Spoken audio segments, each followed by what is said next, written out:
আপনার নাম কি ভাই? ভাই আমার নাম ইমদাদুল হক লিমন। লিমন। আপনি হলো কোন বিভাগে পড়েন? বিশ্ববিদ্যালয়ে কোন বিভাগে পড়ছেন? আমি একজন ছাত্র, আমাকে এখানে রাইওয়াই দেখেছে। কোথায় বাসা আপনার? আমার বাসা হচ্ছে 11 নং ওয়ার্ড। কিসে পড়ছেন? কিসে পড়েন? আমি আছি এখানে কোন বিভাগে? আপনি বললেন যে এখানে ছাত্রের কর্মী হিসেবে আসছেন। কর্মী হিসেবে তো এসেছি, এখানে ছাত্রীদের কর্মী হিসেবে এখানে আসছি। কোন বিভাগে পড়ছেন? বাংলা। সেশন ভাই সেশনটা কি? এত প্রশ্ন করার কি আছে? ভালো ছাত্র বা কর্মী, এটাই আমার পরিচয়। কোন বিভাগেরা? আপনার পরিচয় কি? আমি সাংবাদিক।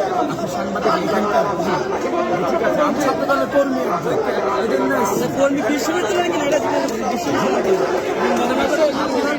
আপনার কেন জানা লাগবে এটা? সেটা বলুন। আমি তো বললাম ছাত্রদলের কর্মী, এখানকার কর্মীরা আমাদের আসলাম। ঠিক আছে।